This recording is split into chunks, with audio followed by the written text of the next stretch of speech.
Hey everyone, it's Justine from It's Just Paper, and I'm so excited to be a part of this year's Advent calendar. Let's open up today's box and make something pretty. All right, let's open up day 24. I'm honored to be day 24, although I'm sure it's just random. So I'm gonna go ahead and open it up. This is a really cool embossing folder. It's got florals. So it, again, works for so many different occasions, as all of my products do in this kit. Now, I don't want to just run it through my embossing folder or my embossing machine or my die cutting machine, because that would be boring. So what I'm doing is running it through with some Versamark ink. So I'm using some embossing ink on the raised area of the folder. Now, I'm adding a lot of the ink on here, but I'm not pushing hard. That's the key. You only want it on the raised areas. You don't want it on the areas underneath those raised areas. And it's pretty easy to do. I just make sure I went over it several times just to make sure that there's really ink everywhere. I'm now going to grab a piece of colored cardstock, some light pink cardstock, any color will be fine. I'm going to try and place it relatively central because there is a frame on this embossing folder. And I'm going to run it through my embossing machine now, or my die cutting machine. And now that ink should have transferred.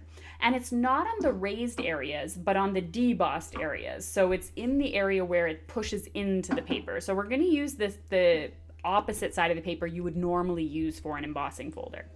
I'm going to grab a blank sheet of copy paper that is scrap paper, and I'm going to grab some sparkly embossing powder. Again, any color is fine. And I'm going to throw the embossing powder here. I'm going to pour it on top of the design.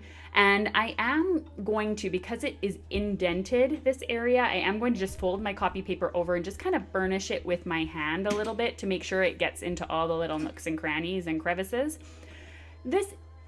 I'm not gonna, even if you look at mine, it's not 100% perfect, but it really gets in there quite well. There might be a couple of little spots where it doesn't, but that's okay. I did have some areas that, had powder that I didn't want to have powder on. I did decide to take the powder off of the frame, and I decided to just go over all these large areas that maybe have some stray powder. I'm just using a dry brush and getting it off of there. If there's little bits in the tiny areas, I am not concerned about it at all. You're not going to notice it, only you will. I heat up my heat tool for about a full minute before applying it to my cardstock to avoid as much warping as I possibly could. If you notice your cardstock warping, try hitting it from the back with the heat as well to kind of straighten it out.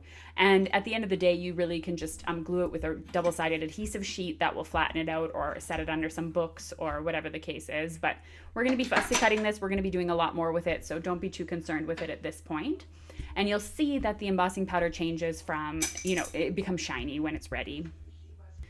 Next up, I decided rather than using the background here, I'm going to fussy cut the flowers out. I'm going to fussy cut the two clusters.